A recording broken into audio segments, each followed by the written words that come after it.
하나님 말씀 빌립보서 말씀 봅니다. 3장입니다. 3장 10절과 11절 두 절만 함께 보겠습니다.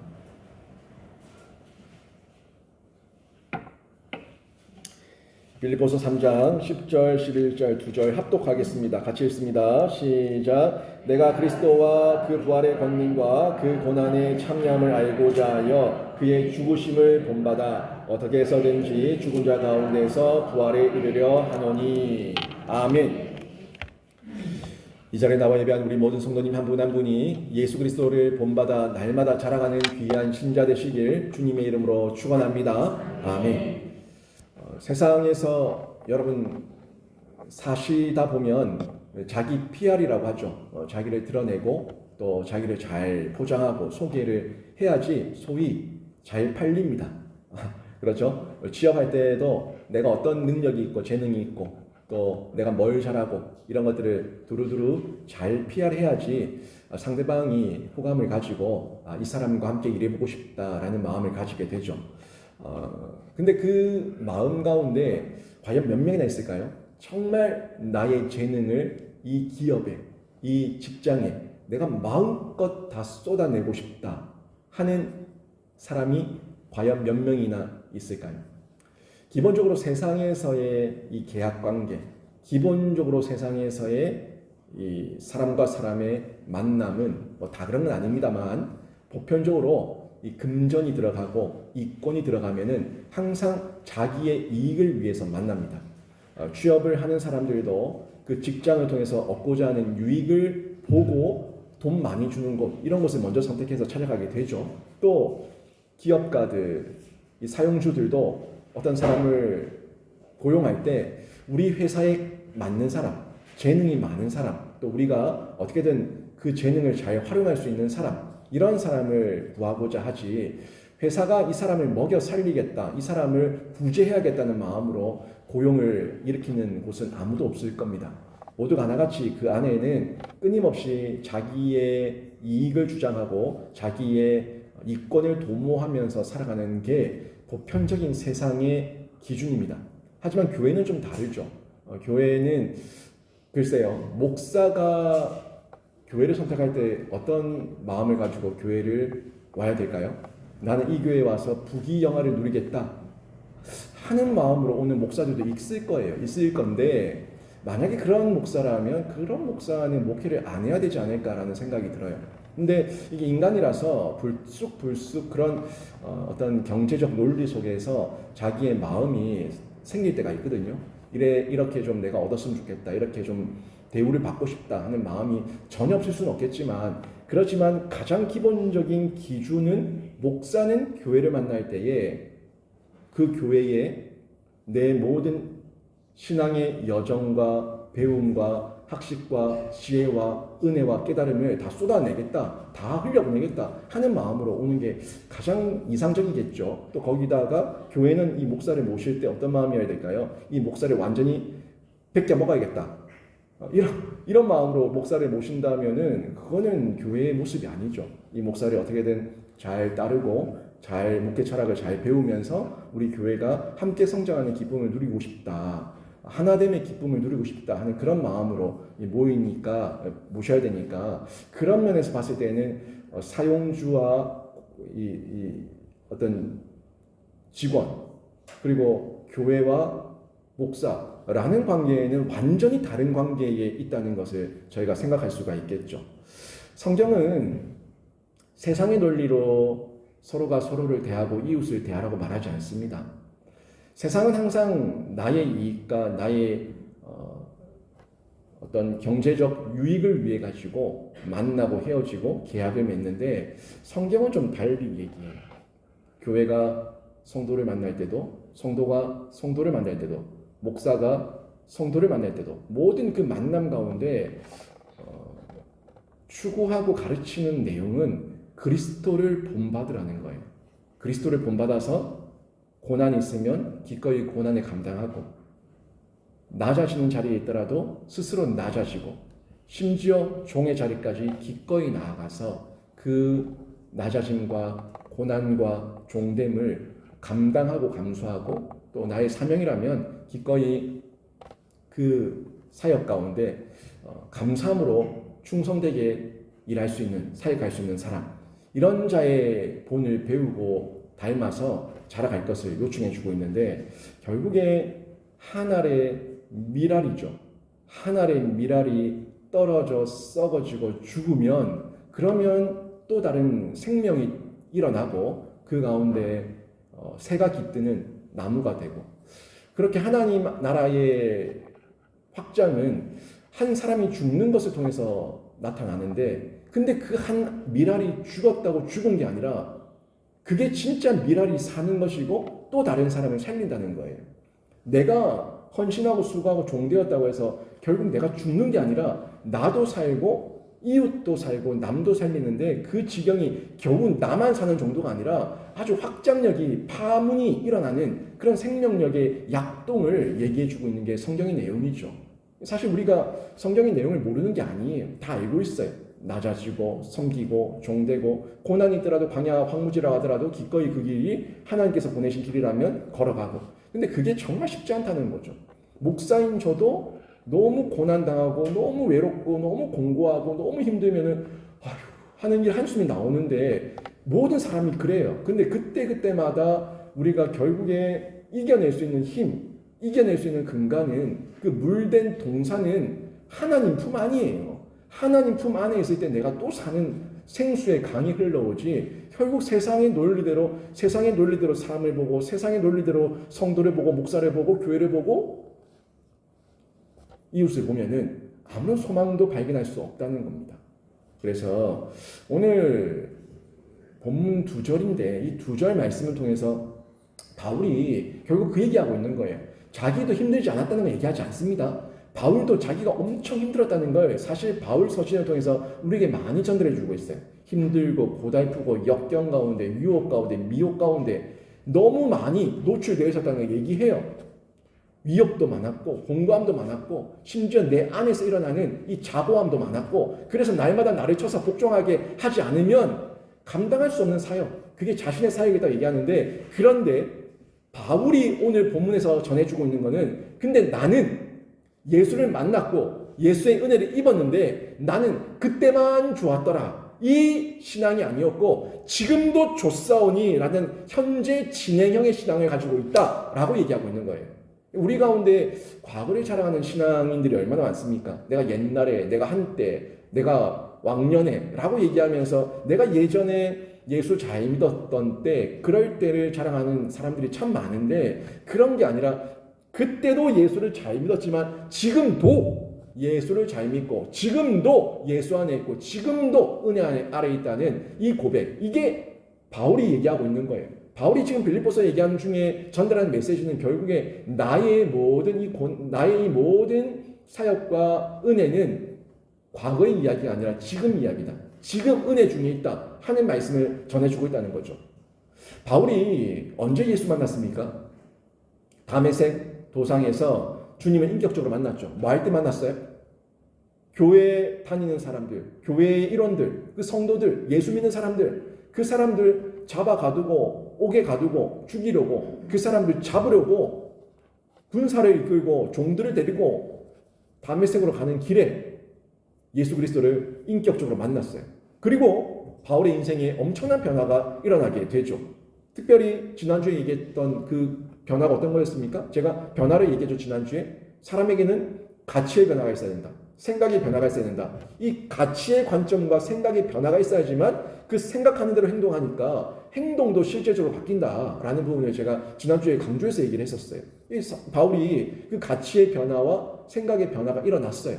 근데 보세요. 가치의 변화, 생각의 변화가 한 번 일어나고 나서 그때만 흉내내고 그때만 조금 하다가 나중에는 다시 옛날로 돌아간 것이 아니라 그 이후부터, 다메섹 도상에서 예수를 만난 이후부터 지금까지 가치의 변화, 생각의 변화는 여전히 유효했다는 거예요. 유효하니까 생각만으로 끝내지 않고 바울은 그 행동이 점점 점진적으로 그리스도의 장성한 분량까지 자라가는 가운데 성장하고 있었지 퇴보하지 않았다는 거예요. 물론 그 가운데 힘들었어요. 어려웠어요. 아팠어요. 날마다 나를 쳐서 복종케 하는 그런 수고와 노력도 있었어요. 근데 가치, 생각, 이 관점의 변화, 생각의 변화가 유효하니까 자신의 행동이 옛날로 돌아가지 않고 계속 이어지고 있다는 것을 전해주고 있는 거죠. 그리고 지난주에 제가 얘기했던 게 그 변화 가운데 너희가 외형적인 걸 자랑하냐? 유대인들한테, 또 이방인들한테, 그 당시에 스펙을 자랑하는 사람들한테 너희가 그 스펙을 자랑하냐? 내가 스펙 자랑하려면 너희보다 더 많아. 라고 얘기하며 쭉 나열했죠. 자기가 태어날 때부터 부모에게 받은 특권, 그리고 자기가 태어난 이후에 스스로 노력하고 수고해서 얻은 특권, 이 모든 특권들이 너희들한테만 있는 게 아니라 나는 너희보다 더 좋은 스펙을 가지고 있어 라는 걸 쭉 얘기했어요. 그런데 그게 내가 살아보니까 예수 만나고 예수 믿고 나니까 그게 예수 자랑하는데 해가 되더라, 걸림돌이 되더라, 방해물이 되더라 라고 고백하고 있죠. 그래서 결국에 그 모든 것들을 배설로 여기고 버렸다. 나는 그거 자랑하지 않는다 라고 얘기했던 게 지난주에 저희가 봤었던 내용입니다. 결국 성경은 바울이 그렇게 예수를 만나고 은혜를 누리고 사람이 바뀌었는데 이 바뀐 사건, 변화의 사건, 모든 스펙, 외형, 외적인 자랑거리, 그걸 버렸던 그 내용이 이제는 과거의 내용으로 끝나지 않고 지금도 현재를 살아가는 삶의 자리에서 영향력으로 바울에게 드러나고 있다는 것을 우리가 빌립보서 말씀을 통해 가지고 확인할 수가 있는 내용이죠. 그 내용이에요. 그 내용을 제가 지금 보고 있는 겁니다. 특히 지난주 봤던 8절 말씀도 한번 눈여겨 보십시오. 그 부분에 나왔죠. 8절 보시면 중간 부분에 내가 그를 위하여 모든 것을 잃어버리고, 그가 누굽니까? 내가는 바울이고 그를 예수죠. 예수 그리스도를 위하여 모든 것을 잃어버렸다. 이거는 수동적으로 빼앗겼다는 게 아니라고 제가 얘기했어요. 능동적으로 자기가 버렸다는 걸 지금 잃어버렸다고 표현이 된 건데 자기가 잃어버린 거예요. 스스로 잃어버린 거예요.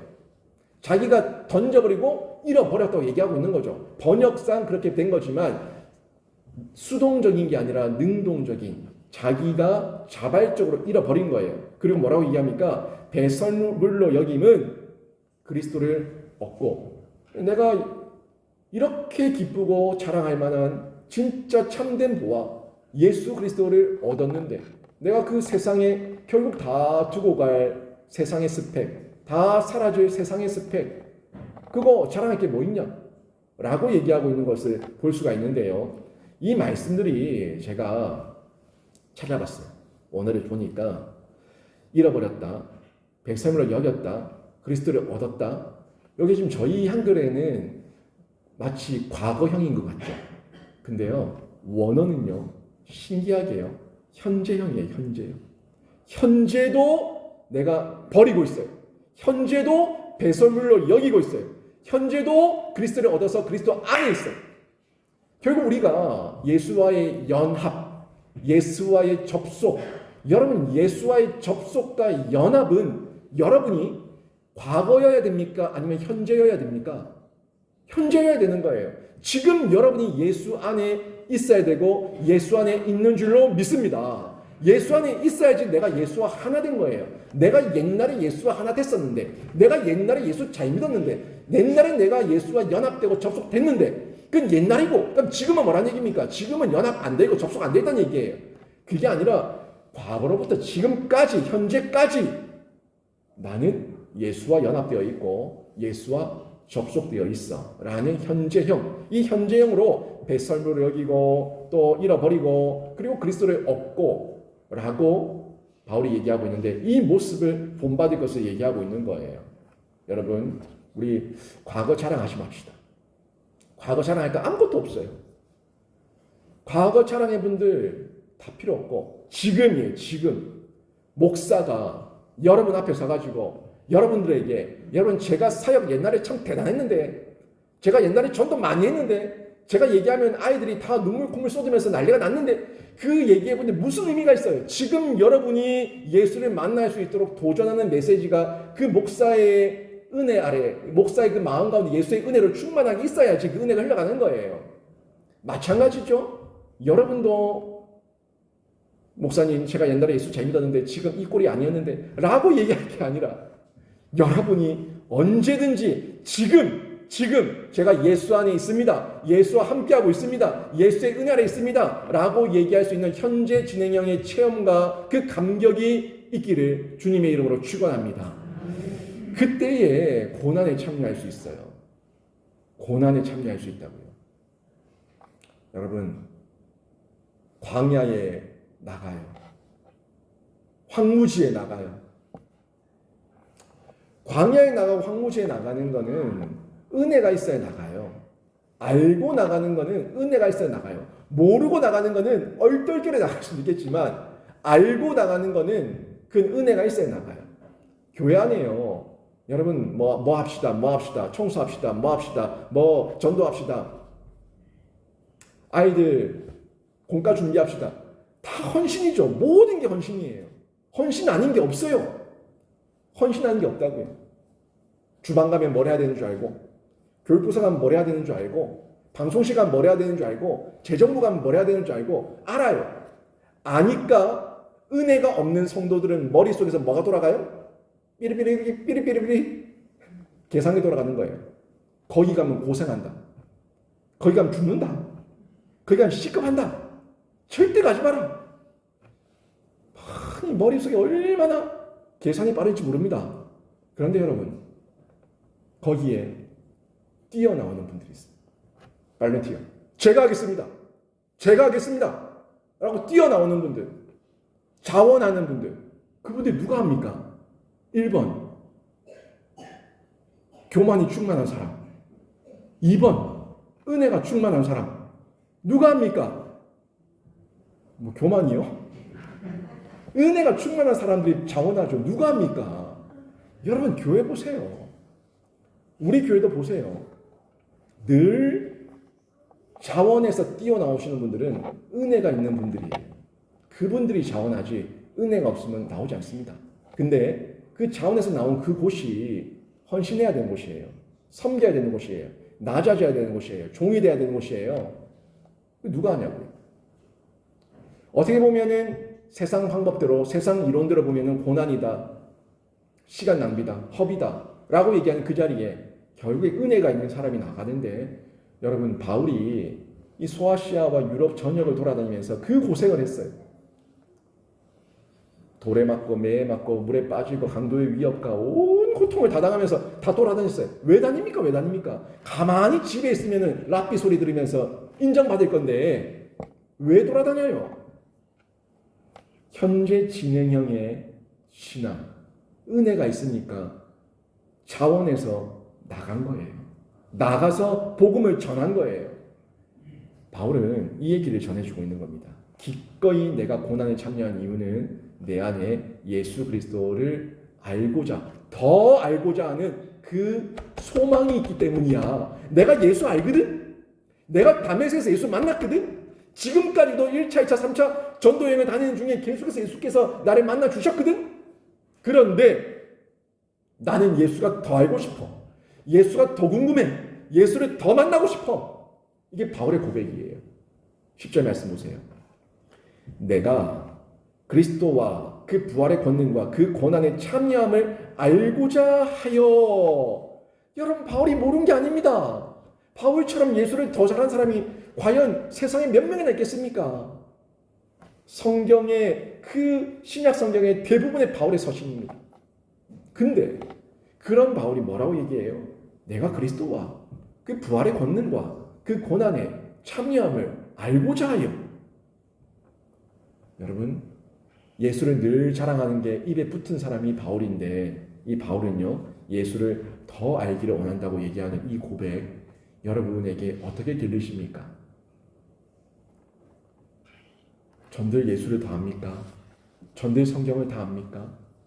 전들 완벽한 은혜를 가졌습니까?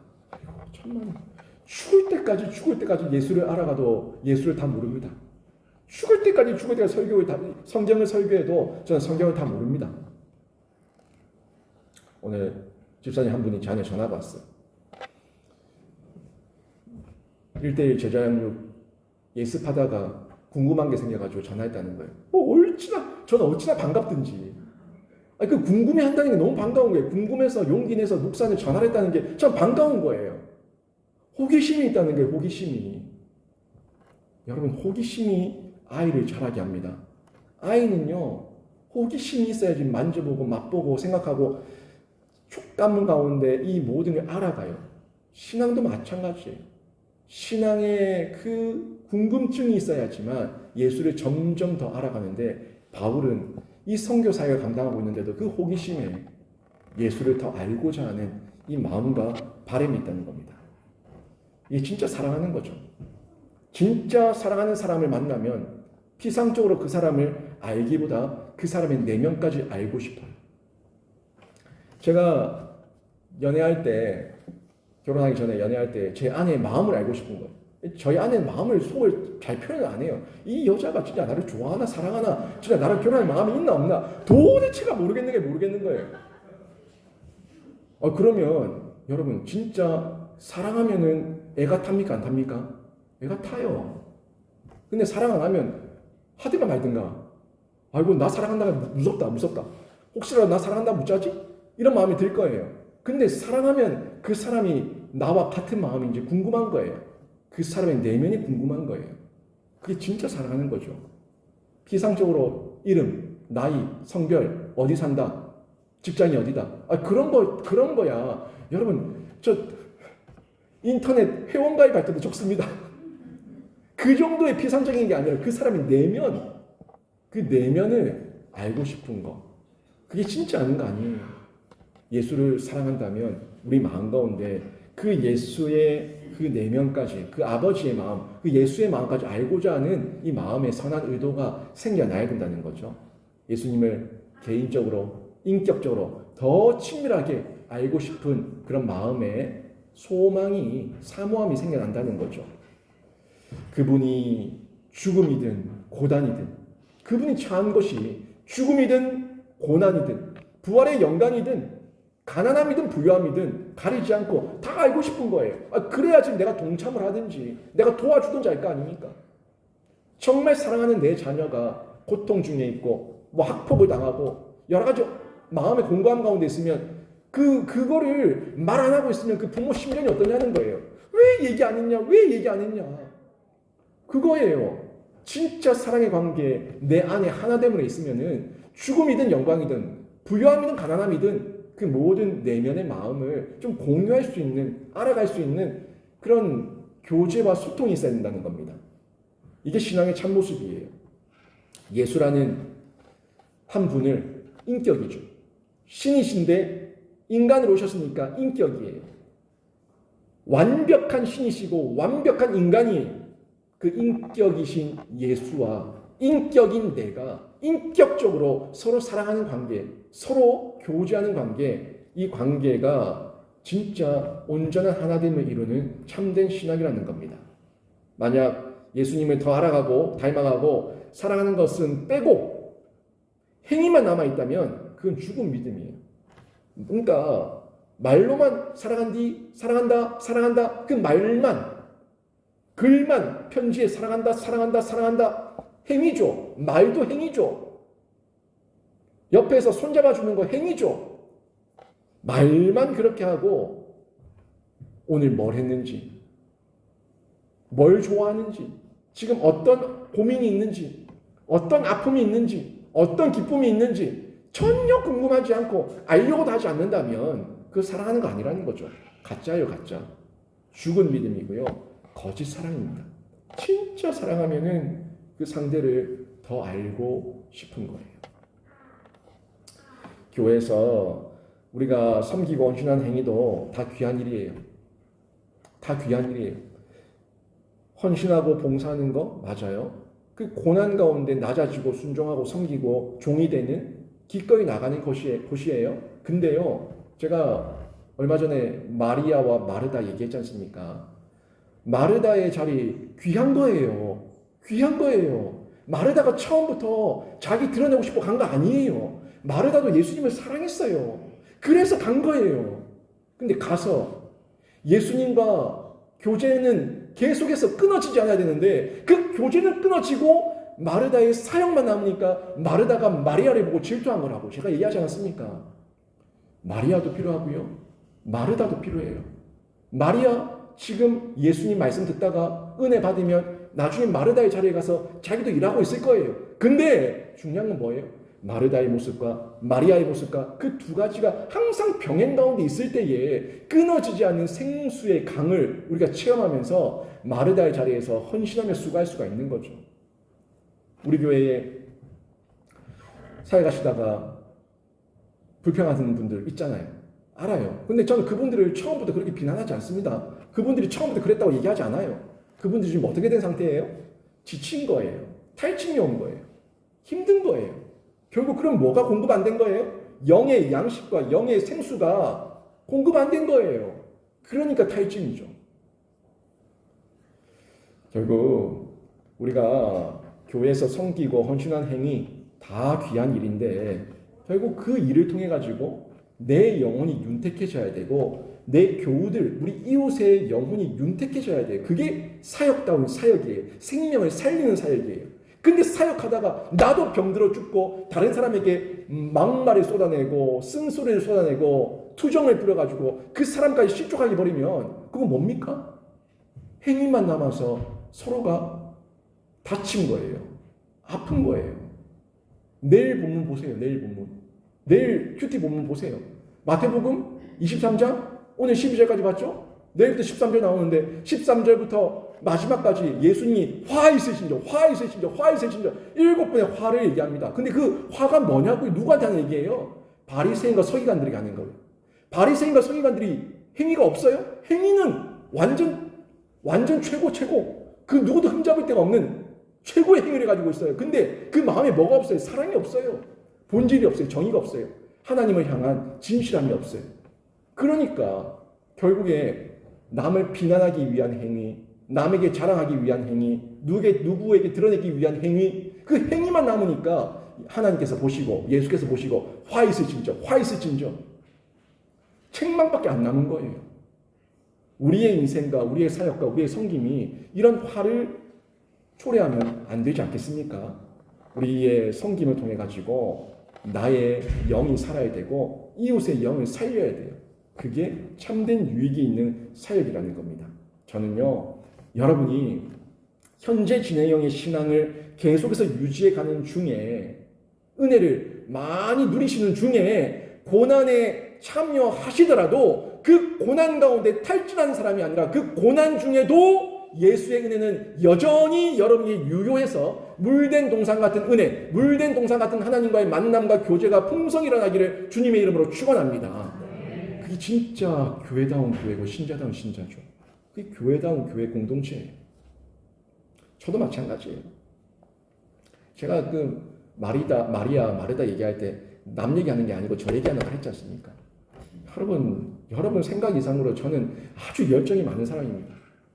지금 저희 교회에 형편이 안 받쳐줘서 제가 사역을 못할 뿐이지 형편만 받쳐주면 저는 그냥 불도저처럼 갑니다 진짜. 근데 제가 곰곰이 생각했어요. 저는 사역하고 싶은데 왜 하나님 상황을 안 열어주십니까? 라고 기도하는 가운데 하나님께서 자네 자유함을 줬거든요. 안 열어주면 쉬면 되지. 쉬면서 투정 부릴 건 뭐 있노? 안 열어주시면 할 수 있는 만큼 하면 되지. 투정 부릴 건 뭐 있노? 네가 주인 아니다. 네가 다 책임지러 가지 마라. 네가 다르고 하지 마라. 이루 말할 수 없는 하나님의 위로가 저한테 있었다고 얘기했지 않습니까? 그 위로 가운데 하나님보다 앞서지 말자. 하나님보다 내가 더 앞에서 계획 세우지 말자 하는 마음이 있었어요. 저 얘기를 했지 않습니까? 그러니까 이게 은혜 가운데 하나님과 동행 가운데 같이 걸음을 걸어가야 되는데 제가 앞서가고 있으니까 탈진이 오는 거죠. 지치는 거예요. 여러분도 한번 여러분 자신을 잘 돌아보세요.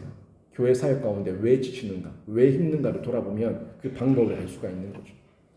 결국 우리가 신자의 사는 방식을 지금 바울의 이 가르침을 통해서 알 수가 있는데요. 바울은요, 예수님을 알고 싶어요. 끊임없는 동행이죠. 끊임없는 연합 접속이죠. 그리고 부활의 권능도 알고 싶어 합니다. 사실 바울의 변화도 다메섹 도상에서 예수 그리스도를 만나고 나서 일어났다고 얘기하지 않았습니까? 바울은요, 부활하신 주님을 만나고 인생의 모든 가치와 관점이 다 달라졌어요. 그리고 안 것으로 끝내지 않고 예수를 더 알기 위해서 노력하고 수고하고 있는 거예요. 이게 우리가 가져야 될 자세예요, 자세. 한 번 만났다고, 한 번 깨달았다고, 한 번 사역에 뛰어들었다고, 다 안다고, 다 했다고 교만하지 말자. 이게 우리의 신앙의 자세여야 된다는 겁니다. 여러분, 우리 인생 그리 길지도 대단하지도 않습니다. 아무리 날고 기는 사람이라고 해도 때가 되면 하나님의 심판대 앞에 서야 하고요. 아무리 날고 기는 사람이라고 해도 하나님의 섭리 아래 있을 뿐입니다. 다만 우리 인생이 존귀하고 위대해질 수 있는 것은요, 하나님의 자녀로 살고 하나님의 그 은혜 아래 있을 때 우리 자체가 존귀한 존재가 되고 우리의 사역과 우리의 일이 위대한 하나님 나라의 사역과 일이 되는 거예요. 하나님 없고 예수 없으면 우리는 아무것도 아니에요. 저도 아무것도 아니고 이 교회 공동체도 하나님 없고 예수 없으면 그냥 동아리 모임, 개모임이에요. 아무것도 아니에요. 예수 안에 있을 때 우리가 존귀한 모습으로 쓰임받고 하나님 영광 드러내는 거죠. 우리 인생은요, 그냥 볼품없는 투박한 깨어지기 쉬운 질그릇 같은 인생입니다. 성경에도 얘기하지 않습니까? 우리 인생 질그릇 인생이라고. 그 질그릇 인생인데 볼품없어요. 투박해요. 깨지기 쉬워요. 그런데 그 질그릇에 부활하신 예수님을 만나서 예수의 생명을 담으면 그 그릇은 존귀한 그릇이에요. 그 누가 그 질그릇을 무시합니까? 거기에 예수의 생명과 보석이 담겨 있는데 누가 그 질그릇을 무시합니까? 그릇이 중요한 게 아니라 그 내용물이 중요한 거예요. 컨테이너가 중요한 게 아니라 컨텐츠가 중요한 거예요. 컨테이너에 마약 담아놓고 쓰레기 담아놓으면 그건 그냥 쓰레기통이에요. 그런데 그 컨테이너에 하나님의 놀라운 보화를 담아놓으면 그거는 천국 창고가 되는 거예요. 이걸 우리가 기억해야 되는데 우리는 자꾸 컨테이너만 꾸미려고 하죠. 컨테이너 말고 그 컨테이너 안에 뭘 채울 건지 컨텐츠를 여러분이 생각하시기를 바랍니다. 그때 예수의 생명을 전하는 도구로 저와 여러분, 우리 교회 모두가 쓰임받게 되는 거죠. 이때 도구의 목적에 맞게 생각하게 되고 행동하게 되는 겁니다. 물론 처음부터 완벽하지 않습니다. 때로는 우리 인간이 연약해서 부족해서 지기도 하고요. 넘어지기도 하고요. 끌려가기도 하고요. 그렇게 연약해요. 하지만 점점 더 죄를 이기게 되고 자기를 이기게 되고 자신을 쳐서 복종케 하게 되고 심지어 복음을 전하기 위해 종이 되는 희생도 기꺼이 감당하는 모습으로 변화되는 은혜를 누리게 되는 겁니다. 이게 신자가 사는 방식이에요. 신자가 사는 방식 복잡하게 생각할 거 없어요. 그냥 날마다 매일같이 예수 은혜 아래, 복음 아래, 예수와 연합, 교제, 하나된 접속, 그거밖에 없어요. 근데 그 방법, 은혜의 방편 너무 잘하지 않습니까? 돈 세다가 예수 만나지 않습니다. 춤추다가 예수 만나지 않습니다. 언제 예수 만납니까?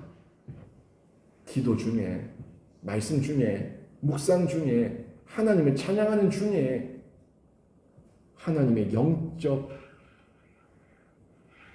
방편들을, 저희 은혜의 방편들을 잘 생각하는 중에, 활용하는 중에 예수를 만나서 우리가 삶의 실제적인 변화가 일어나는 거죠. 이런 삶을 산 사람이 바울인데 10절 말씀이 그 바울의 알고자 하는 사모함, 그 마음을 그대로 전달해주고 있는 거예요. 그리고 마지막 보세요. 뭐라고 얘기해? 10절. 그의 죽으심을 본받아. 본이래요. 본. 결국 예수는 바울의 롤 모델이었고 본이었습니다. 예수를 본받았다는 걸 정확하게 알게 되는데 이렇게 초점이 예수와 복음에 맞춰지게 되면 삶을 사는 지혜와 방식도 선명해지는데 그 선명해진 내용이 11절에 나오죠. 어떻게 해서든지 죽은 자 가운데서 부활에 이르려 하노니. 아멘. 이게 삶을 사는 지혜와 방식이에요. 어떻게 해서든지 목적지와 방향과 길이 정해졌어요. 방향과 길이 정해졌으니까 또 본이 정해졌으니까 본은 예수고 그 예수가 걸어간 대로 죽은 자 가운데서 부활에 이르는 것, 이게 삶의 방향이고 내가 사는 이유고 내가 또 다른 사람들에게 복음을 전하는 이유예요. 삶의 방식이 정해진 거예요. 신자가 예수를 깊이 만나면 만날수록 세상을 더 사모하겠습니까? 아니면 천국을 더 사모하겠습니까? 당연히 천국을 더 사모하겠죠. 보통 예수 없는 사람들은 천국을 말해도요, 반대급부로 뭐가 생각나냐면 천국? 그러면 지옥도 있네? 지옥이 생각나요. 아니 천국을 얘기했으면 천국만 생각하면 되는데 천국? 근데 지옥도 있잖아. 이렇게 반대가 생각나는 반대. 지옥이 생각나고 또 연결돼서 뭐가 생각나요? 내 죄가 생각이 나요. 내 죄가 생각이 나고 죽음이 떠오르고 결국에는 두려워하는데 이건 신자의 모습이 아닙니다. 신자는 예수 안에 있습니다. 은혜 아래 있습니다. 예수와 연합과 접속된 가운데 있습니다. 그러면 천국을 얘기하면은 예수, 십자가, 복음이 생각나야 되는 거예요. 내가 천국 갈 백성이지. 나는 예수, 십자가, 복음이 믿어서 천국을 소유하고 천국에 들어갈 생명책이 기록된 사람이지 하는 기쁨이 있는 거고 그 천국을 나도 누군가에게 전해야지. 이게 우리 신자에게 연결돼야 될 이 파생어들이지. 천국 그랬는데 뜬금없이 지옥이 생각나고 내 죄가 생각나고 두렵다, 무섭다, 겁난다. 이러면은 그건 세상 사람들이라고요. 그러니까 세상 사람들 죽기 직전에 뭘 받는지 똥오줌 싸고 정신 못 차리고 헛소리하다 죽는 모습이 그냥 나오는 게 아니라 그들의 영혼의 결국이에요. 근데 우리는 웃죠. 기뻐하죠. 즐거워하죠. 평안하죠. 천사들이 와서 에스코트해서 바로 천국으로 입성하죠. 이게 우리 신자거든요. 우리의 파생되는 단어가 뭔지 한번 생각해 보시라는 겁니다.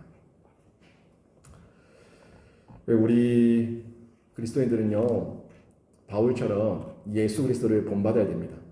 근데 그 예수의 영광만 얘기하지 마시고 바울처럼 뭐라고요? 예수의 죽으심을 본받아.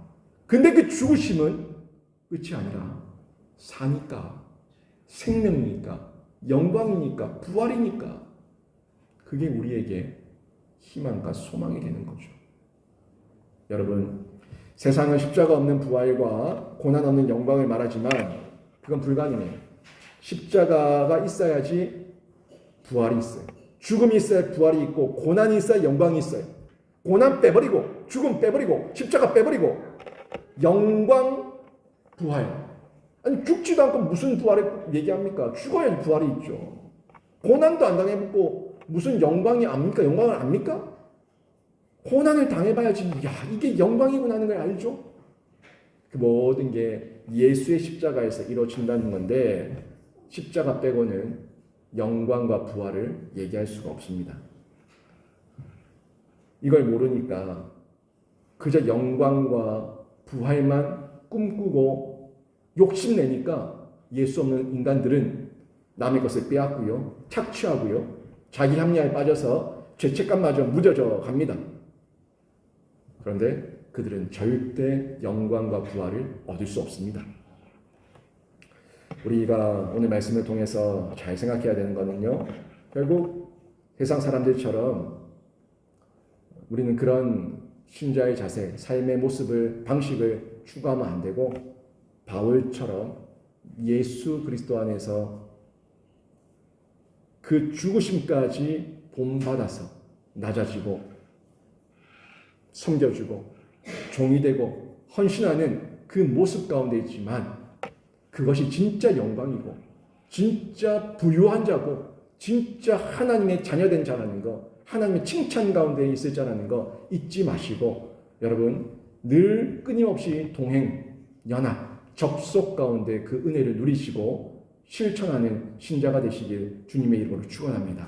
세상 보면 적자생존, 약육강식의 방법으로 세상 사람들이 다 상처투성이가 돼 있어요. 그 상처투성이가 된 사람들, 우리가 같이 상처투성이가 되지 말고 그 상처투성이가 된 사람들을 품어줄 수 있는 교회, 품어줄 수 있는 신자, 성도가 되어서 바울처럼 기꺼이 찾아가서 그들을 품어주고 만져주고 세워주고 그들도 예수 믿게 하는 이 놀라운 구원 사역에 쓰임받는 저와 여러분, 우리 영신교회가 되기를 주님의 이름으로 축원합니다. 아멘.